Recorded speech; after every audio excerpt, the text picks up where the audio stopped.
आज कथा सागर में प्रस्तुत है कक्षा 9वीं की पाठ्य पुस्तक स्पर्श से यशपाल द्वारा रचित दुख का अधिकार पाठ। दुख का अधिकार एक व्यंग्यपूर्ण रचना है।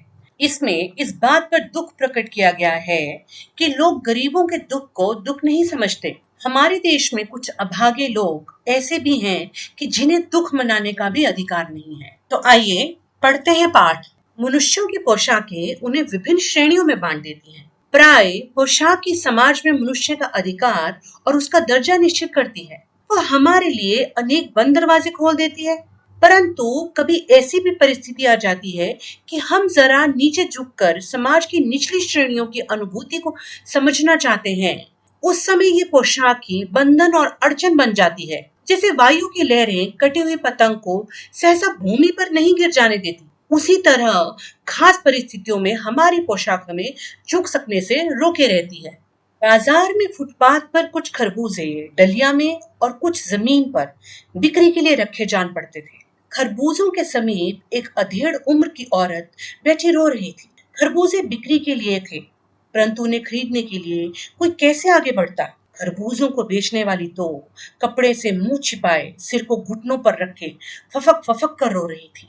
पड़ोस की दुकानों के तख्तों पर बैठे या बाजार में खड़े लोग घड़ा से उस स्त्री के संबंध में बात कर रहे थे। उस स्त्री का रोना देखकर मन में एक व्यथा सी उठी, पर उसके रोने का कारण जानने का उपाय क्या था।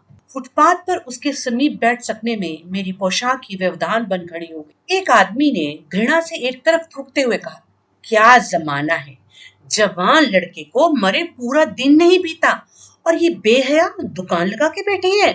दूसरे साहब अपनी दाढ़ी खुजाते हुए कह रहे थे, अरे जैसी नीयत होती है अल्लाह भी वैसी ही बरकत देता है। सामने के फुटपाथ पर खड़े एक आदमी ने दिया सिलाई की तीली से कान खुजाते हुए कहा, अरे इन लोगों का क्या है, ये कमीने लोग रोटी के टुकड़े पर जान देते हैं। इनके लिए बेटा बेटी खसम लुगाई धर्म ईमान सब रोटी का टुकड़ा है। परचून की दुकान पर बैठे लाला जी ने कहा, अरे भाई उनके लिए मरे जिए का कोई मतलब ना हो, पर दूसरे के धर्म ईमान का तो ख्याल करना चाहिए। जवान बेटे के मरने पर 13 दिन का सूतक होता है और वह यहाँ सड़क पर बाजार में आकर खरबूजे बेचने बैठ गई है।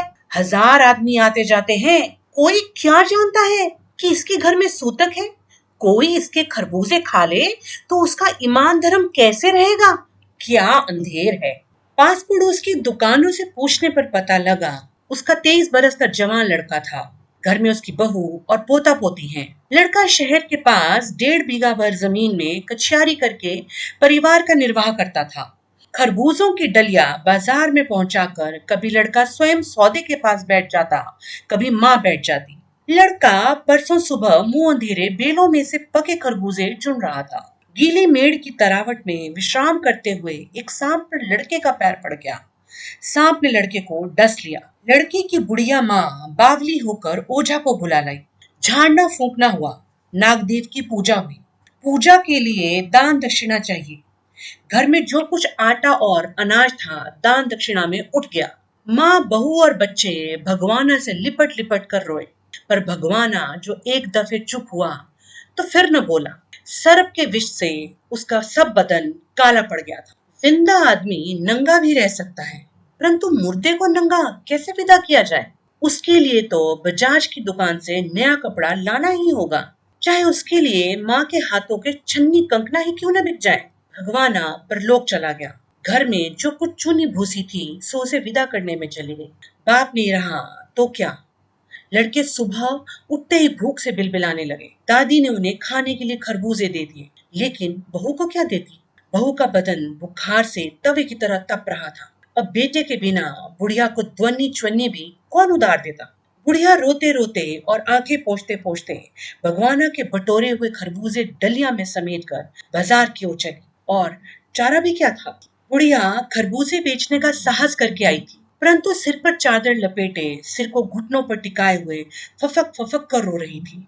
कल जिसका बेटा चल बसा आज वो बाजार में सौदा बेचने चली है। हाय रे पत्थर दिल।